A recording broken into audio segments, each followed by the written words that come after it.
Have you ever felt that creeping unease, that subtle shift in the air, where something fundamental about your world feels off? Imagine a time when your grandmother, usually calm and collected, pulls you aside at dinner, her voice laced with a memory of hardship, saying, "Something's wrong." This feels like 1975, or perhaps 1982, or any year that etched financial fear into her generation's psyche. This isn't just a feeling, it's a critical warning sign. This is the moment when your neighbor, the one who meticulously avoids any talk of money or politics, corners you at the mailbox, a furrow in their brow, and asks, "Are you seeing what I'm seeing at the grocery store?" This isn't about a single price hike. It's about a pervasive, unsettling change that permeates daily life. This is stage 3 of accelerating inflation, the point where denial becomes utterly impossible. In stage 1, the silent accumulation of debt and the gradual erosion of purchasing power went largely unnoticed, masked by a veneer of normalcy. Life felt stable, even prosperous for many. Then came stage 2, where the first cracks in confidence began to appear. Asset prices soared, creating a deceptive sense of wealth for some, while others started to feel the pinch, though still largely dismissing it as temporary. But stage 3 is different. This is when inflation accelerates with such ferocity that the system can no longer hide it, explain it away, or dismiss it as a transient phenomenon. Prices rise so rapidly, so consistently, that ordinary citizens, not just economists or financial analysts, but regular people going about their daily lives, cannot help but notice. They see it in their grocery bills, their fuel costs, their rent.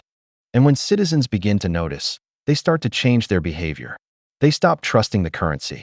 They begin to run from it, rather than holding on to it.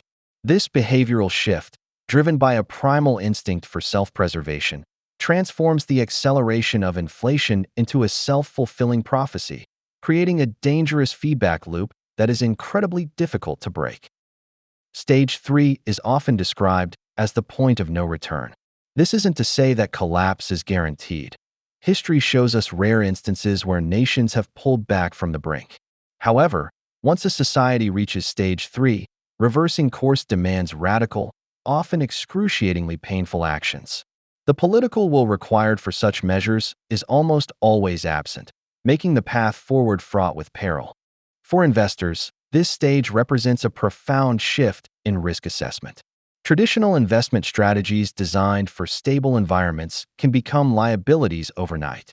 For the general public, it's a direct threat to savings, living standards, and social stability. Let me show you what stage 3 looks like, drawing on historical patterns that are eerily consistent across centuries. The speed of the crisis may vary, but the markers are always the same, offering invaluable financial education and a stark warning. Rome's descent into stage 3 was a cataclysmic period known as the crisis of the 3rd century, roughly spanning 235 to 270 AD. This era serves as a chilling historical context for understanding the systemic risks of currency debasement. It wasn't a sudden collapse, but a slow, insidious erosion that eventually reached a breaking point. Remember, in stage 1, around 180 AD, Rome began debasing its currency, the denarius, almost imperceptibly. This was often driven by the immense costs of maintaining a vast empire, funding military campaigns, and providing social welfare. By stage 2, the denarius's silver content had dropped from a robust 79% to about 50%. Life continued, albeit with slightly higher prices for bread and wine, but the empire still functioned, albeit with growing internal pressures. Then came stage 3, a period of intense political instability and economic chaos. Between 235 and 285 AD, Rome endured more than 50 emperors. Most reigned for mere months, not years, and the vast majority met violent ends, murdered by their own soldiers, assassinated by rivals, or killed in battle. This rapid turnover wasn't just political intrigue, it was a direct symptom of the currency's collapse. The currency collapse created a vicious cycle that fueled this instability. As the denarius rapidly lost value, soldiers, the backbone of the empire, demanded higher pay to feed their families. Emperors, desperate to maintain loyalty and fund their legions, responded by debasing the currency even further, adding more base metals and less silver. This influx of worthless coinage caused prices to skyrocket even faster. Soldiers, finding their pay unable to buy basic necessities, revolted. They would depose emperors who couldn't meet their demands, installing new ones in a desperate hope for stability. This cycle of debasement, inflation, military unrest, and political assassination repeated endlessly, demonstrating a profound failure in risk management at the highest levels of government. The debasement accelerated exponentially during Stage 3. It took approximately 40 years for the denarius to fall from 79% to 50% silver content, a gradual decline spanning Stage 1 and 2. However, it took only another 40 years to plummet from 50% to a mere 5% silver, with the most dramatic drop occurring in just 20 years during the height of Stage 3. This exponential curve is a critical warning sign for investors and the public alike. What did Roman citizens actually experience? Imagine being a Roman merchant in 250 AD. On Monday, you sell grain for 100 denarii per bushel. By Friday, your suppliers are demanding 120 denarii for the same amount. The next week, it's 150 denarii. The coins look the same, bear the same name, but everyone knows their purchasing power is evaporating. This forced merchants to constantly raise prices, not out of greed, but out of a desperate attempt to stay solvent. Everyone was trying to stay ahead of the curve, anticipating future price increases. This is the behavioral change that defines Stage 3. People stop trusting the currency's future value. They spend money faster, hoard tangible goods, and demand price increases preemptively, knowing that costs will rise. This is a crucial piece of financial education for understanding market dynamics during inflation. The once disciplined Roman military became a force of instability. Legions stationed near the frontiers began minting their own coins, recognizing the imperial currency as worthless. Soldiers, unable to buy food with their official pay, resorted to looting the very provinces they were sworn to protect. This breakdown of order highlights the severe risks to national security when a currency fails. Political rhetoric shifted dramatically. Emperors ceased speaking of the glory of Rome and instead promised immediate survival.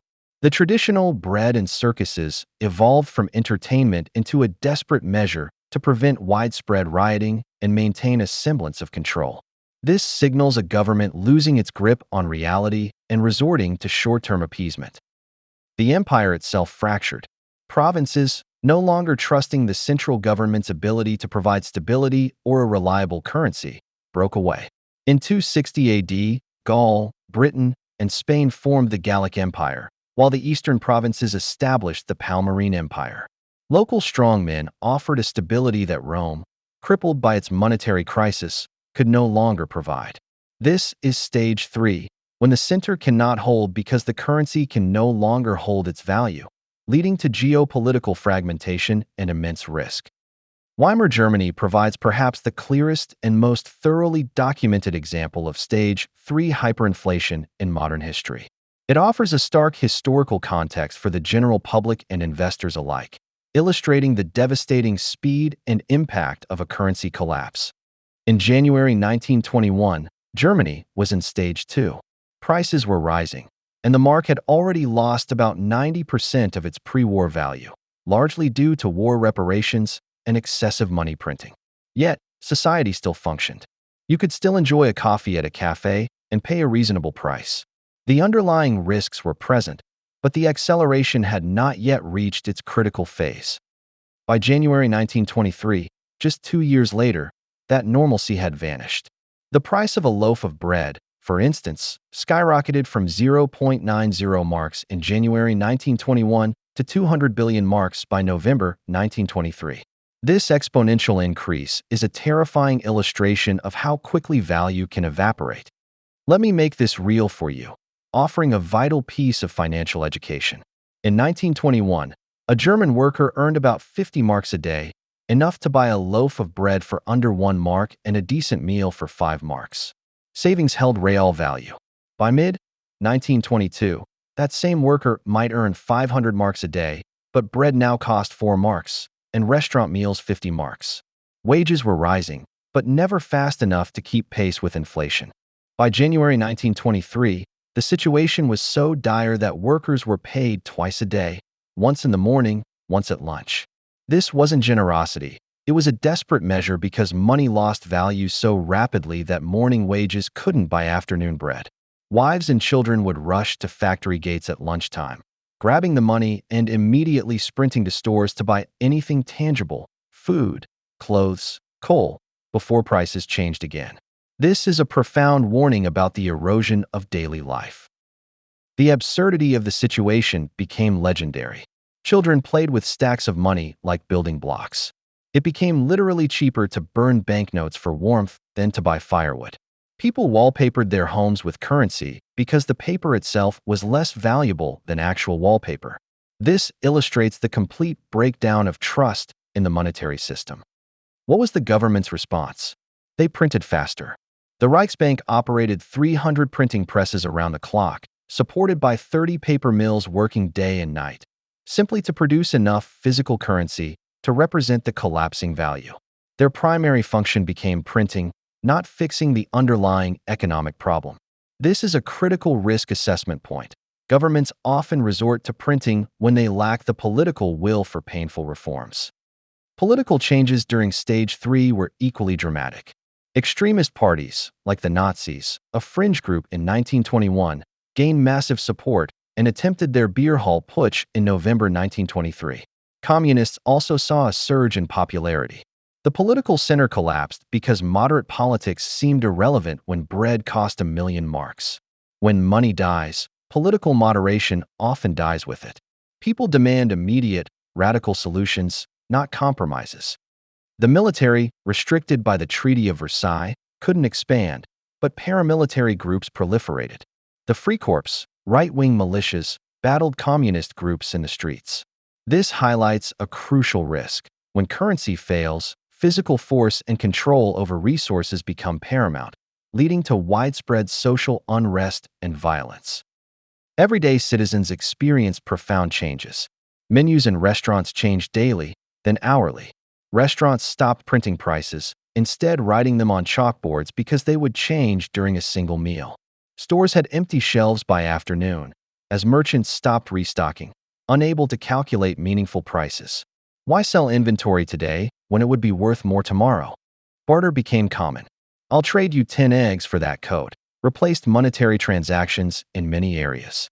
Savings were utterly destroyed. A 100,000 mark savings account in 1921, enough for retirement, couldn't buy a postage stamp by 1923. An entire generation's wealth vanished, a stark warning for investors relying solely on cash or fixed income assets. Pensioners starved. Fixed incomes became death sentences. War widows, receiving fixed pensions, literally starved to death while the government mailed them billions of worthless marks. This is Stage 3, when the currency's collapse becomes the dominant, terrifying fact of daily life, impacting every single person. To truly grasp the contemporary relevance of Stage 3, let's examine two modern examples that occurred in the age of smartphones, social media, and global communication. These cases offer invaluable financial education and a stark warning, demonstrating how the patterns of Rome and Weimar repeat, even with advanced technology. Zimbabwe, 2006 to 2008. Zimbabwe entered Stage 3 around 2006 to 2007, culminating in one of the most extreme hyperinflationary events in history. By 2008, Zimbabwe was printing a $100 trillion note. The progression to this absurd denomination followed the exact same pattern of accelerating debasement seen in Rome and Weimar. What did Zimbabwean citizens actually experience? Bank withdrawal limits became a daily reality. First, you could only withdraw $500,000 per day, equivalent to about $2. Then $1 million, then $50 million. These limits constantly rose as the currency's value plummeted, a clear sign of a system in crisis. A three-price economy emerged: morning prices, afternoon prices, and evening prices. Stores would close at lunchtime just to reprice everything, unable to keep up with the rapid devaluation. This is a direct impact on daily commerce and a severe risk for businesses. Fuel stations became centers of real wealth and power. Whoever controlled gasoline controlled a tangible asset. Lines for fuel stretched for miles, with people sleeping in their cars for days, waiting for deliveries. This illustrates how essential commodities become the true measure of value when currency fails. The government, predictably, blamed everyone but themselves. Western sanctions, saboteurs, hoarders, and greedy merchants were the scapegoats. They never acknowledged the massive increase in money supply as the root cause. This deflection is a common warning sign of governments losing control. Brain drain accelerated dramatically. Doctors, engineers, teachers, the nation's human capital, fled to South Africa, Botswana, and anywhere else they could find stability. When currency dies, the most productive members of society flee, further crippling the nation's future. This represents a long-term risk to national development. Venezuela, 2016 to 2019. Venezuela offers the most recent and best documented Stage 3 crisis, unfolding in the smartphone era. Citizens filmed and shared their experiences globally, providing an unprecedented real-time look at hyperinflation. What did Venezuelans experience? The bachaquero economy emerged. Bachaqueros were individuals who bought price-controlled goods and resold them at market prices. The government labeled them criminals, but for citizens, they were a means of survival, highlighting the breakdown of official economic channels. Electricity blackouts became rampant, not due to natural disaster, but because the government couldn't afford maintenance for power plants. Currency collapse directly leads to infrastructure collapse, a severe risk to public services and quality of life. The medical system disintegrated. Hospitals ran out of basic supplies. Cancer patients couldn't get chemotherapy, and diabetics died from lack of insulin. This wasn't a natural disaster. It was a monetary disaster, demonstrating the profound human cost of currency failure. People lost an average of 20-plus pounds, a phenomenon grimly dubbed the Maduro diet. In 2016, 90% of Venezuelans reported not having enough money for food. This is a direct, visceral impact of hyperinflation on the general public's well-being. Lines for everything became a way of life. 4-hour waits for bread, 6-hour waits for chicken, all-night waits for diapers. Your job became standing in lines, a massive drain on productivity and human dignity. Mass migration began on an unprecedented scale. Over 7 million Venezuelans, 25% of the population, fled the country. This is the largest migration crisis in Western Hemisphere history, not caused by war, but by currency collapse. This is a stark warning about the societal breakdown that can occur. In both Zimbabwe and Venezuela, the government's response followed a predictable, dangerous pattern. They implemented price controls, which only exacerbated shortages. They blamed external enemies and arrested merchants for economic sabotage. They promised new currency reforms, which invariably failed. And crucially, they increased authoritarian control, demonstrating that governments in Stage 3 often choose control over admitting failure. This is a critical risk for civil liberties and democratic institutions. So, how do you recognize Stage 3 when you're living in it? For investors and the general public, understanding these unmistakable markers is crucial for risk assessment and financial education. These aren't just abstract economic indicators. They are tangible shifts in daily life and governance. Your grocery receipt becomes a conversation topic. When your checkout total consistently makes you exclaim, "Wait, that can't be right." Not just once, but every week, you are deep in Stage 3. When your parents or grandparents start reminiscing about past prices more than usual, pay close attention. This is the collective realization that something is fundamentally broken. Subscription services and contracts start breaking down. Companies that locked in prices find them impossible to honor. Your gym membership might suddenly jump from $30 to $50 a month. Rent-controlled apartments might see special assessments added. Contracts written in a weakening currency become unsustainable, leading to renegotiations or outright breaches. This erodes trust in long-term agreements. Store brands change faster than before. Shelves that once offered 5 brands now have 3, then 2, then 1, then are empty. Manufacturers consolidate or disappear because they cannot operate profitably with unstable currency and unpredictable costs. This reduces consumer choice and signals supply chain distress. Tipping and service charges skyrocket. Automatic gratuities in restaurants climb from 15% to 20% to 25%. This isn't necessarily because service has improved. It's because workers need more compensation to keep pace with collapsing wages and rising living costs. It's a desperate attempt to maintain purchasing power. You start timing your purchases. The thought, "I better buy this now before the price goes up," shifts from an occasional consideration to a constant, urgent imperative. When this behavioral change becomes pervasive, you are witnessing stage 3 in action. This is a direct impact on consumer behavior and a sign of eroding confidence. Uncommon things to watch for, crucial for investors and risk assessment. Military and police receive special wage increases. When governments prioritize giving armed forces raises that significantly exceed civilian raises, they are buying loyalty. This is a critical stage 3 warning sign that the government anticipates social instability and is securing its means of control. Pension reforms and benefit cuts. Governments begin means testing benefits, raising retirement ages, and cutting cost of living adjustments, COLAs. They are desperately trying to reduce obligations denominated in a dying currency, directly impacting the financial security of retirees and those on fixed incomes. Capital controls appear or tighten. Limits on how much money you can move internationally, restrictions on foreign currency purchases, and controls on foreign accounts emerge. Governments implement these measures when they fear capital flight, attempting to trap wealth within their borders. This is a severe risk for investors seeking to protect their assets. Political rhetoric shifts to enemies and blame. Leaders increasingly blame speculators, foreign interference, saboteurs, and hoarders. When governments spend more time blaming external forces than fixing internal problems, it's a strong indicator they have lost control and are seeking scapegoats. Brain drain and exit searches spike. Google searches for how to emigrate, golden visas, and foreign accounts surge. The educated and wealthy segments of society begin leaving or actively preparing to leave, taking their human and financial capital with them. This is a long-term risk to a nation's prosperity. Black markets and informal economies explode. When the official economy becomes dysfunctional, an unofficial economy thrives.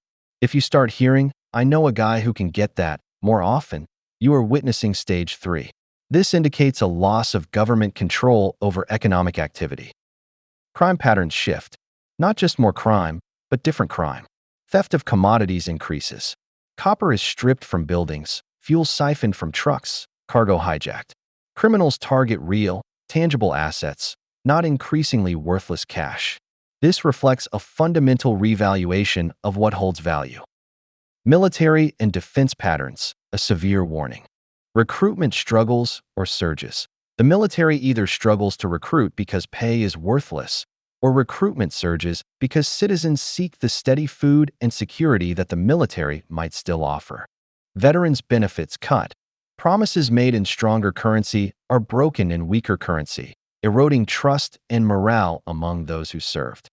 Military becomes more involved in the domestic economy. Soldiers are deployed to distribute food, guard stores, or maintain order. This signifies a breakdown of civilian institutions and a militarization of daily life. The biggest marker of stage 3 is psychological. Stage 2 was characterized by denial and some euphoria for those whose assets were soaring. Stage 3 brings a pervasive, inescapable unease. Your neighbor, who never worried about money, starts worrying. Your boss, always confident, seems uncertain. Even the TV economists, who always had comforting explanations, begin admitting they don't know what comes next. That's stage 3, when the experts run out of comforting explanations and the collective anxiety becomes palpable. This is a profound warning about the erosion of social cohesion. So, where are we right now? Based on historical patterns, not opinions, but the actual, observable markers we've discussed, the United States and much of the developed world exhibit characteristics of late stage 2, rapidly transitioning into early stage 3. This is a critical moment for risk assessment and financial education for every investor and citizen. Evidence we're entering stage 3 is compelling. Inflation rates. Lived experience of inflation often exceeds official government numbers, leading to widespread public skepticism. Behavioral changes. People are increasingly buying in bulk, stockpiling essential goods, and actively investing in hard assets like real estate, precious metals, and commodities as a hedge against currency devaluation. Political polarization. This is accelerating globally, often fueled by economic anxieties and a loss of trust in institutions. Government debt service costs. These are approaching crisis levels in many nations, consuming an ever larger portion of national budgets and signaling fiscal unsustainability. Trust in institutions. Public trust in government, central banks, and financial institutions is declining measurably, a dangerous trend for social stability. Capital flight. Wealthy individuals and corporations are increasingly moving assets offshore, seeking safer havens and demonstrating a lack of confidence in domestic currencies. Some economists argue we crossed into stage 3 during the unprecedented money printing of the COVID era. The 40% increase in the money supply from 2020 to 2021 was historically unprecedented in peacetime. The fact that we haven't yet seen Weimar-level hyperinflation doesn't mean we won't. It may simply mean we are still early in the acceleration curve, a crucial warning for those who believe it can't happen here. The critical question isn't whether we're in stage 3, but rather if we are in its early phases or rapidly transitioning to stage 4. History presents two stark possibilities from stage 3. Path 1. The Volcker option, named after Federal Reserve Chairman Paul Volcker, who, in 1980 to 1982, broke U.S. inflation by raising interest rates to 20%. This triggered a severe recession but ultimately saved the currency. This path is possible but extraordinarily painful, requiring immense political will that may no longer exist in highly indebted democratic societies. It's a painful but necessary financial education for governments. Path 2. Continued acceleration. This is the more common historical path.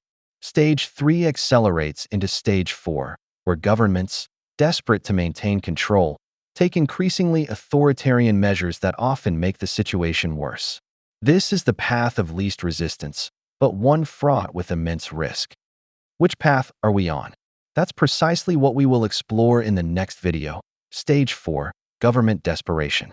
Stage 4 is where governments, facing a currency collapse they can no longer hide, resort to increasingly authoritarian measures to control the crisis.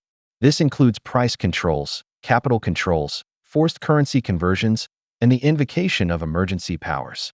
Based on historical markers, there's a strong argument that some nations are already in early stage 4. In stage 4, we will examine how governments attempt to control prices and why these measures invariably fail, leading to shortages and black markets. The exact sequence of authoritarian measures that typically appear, providing a critical framework for risk assessment. How wealth is systematically transferred from ordinary citizens to those close to power, a crucial piece of financial education for protecting your assets. What military and police forces do when paid in dying currency, and the implications for social order. The unmistakable markers that tell you stage 5, full-blown hyperinflation, is inevitable. If you found this video valuable, the next one is absolutely crucial. Understanding stage 4 might be the difference between preparation and panic, between protecting your wealth and seeing it evaporate. Subscribe now and click to the next video. Because the patterns are there. History is clear. The question is, are you paying attention and are you prepared to act? Your financial future, and perhaps your stability, may depend on it.